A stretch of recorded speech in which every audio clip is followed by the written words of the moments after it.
आपण पाहताय महाराष्ट्र खबर न्यूज। या बातमीचे प्रायोजक आहेत श्री गणेश ज्वेलर्स अँड सराफ दक्षिण पुणे। परभणी येथे संविधान शिल्पाची नासधूस करणाऱ्या माथेफिरू आता संविधानाचे शिल्पकार डॉक्टर बाबासाहेब आंबेडकर यांच्या प्रतिमेसमोर नतमस्तक झालाय। या माथेफिरूने संविधान शिल्पाची नासधूस केल्याने परभणीत 2 दिवस हिंसाचार उफाळला होता। या प्रकरणातील आरोपीवर विष्णुपुरी येथील शासकीय रुग्णालयात उपचार सुरू होते।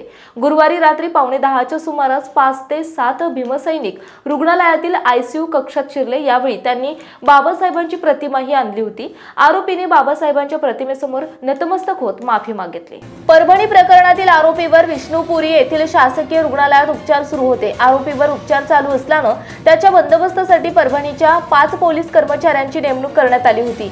त्यात गुरुवारी रात्री 9:15 वाजता 5 ते 7 जण अचानक आयसीयू मध्ये आले। त्यावेळी बंदोबस्तावर असलेल्या 2 पोलीस आणि सुरक्षा रक्षकांसोबतही त्यांचा वाद झाला। यावेळी भीमसैनिकांनी बाबासाहेबांची प्रतिमा सोबत आणली होती। आरोपीने प्रतिमेसमोर कान पकडून नतमस्तक होत माफी मागितली।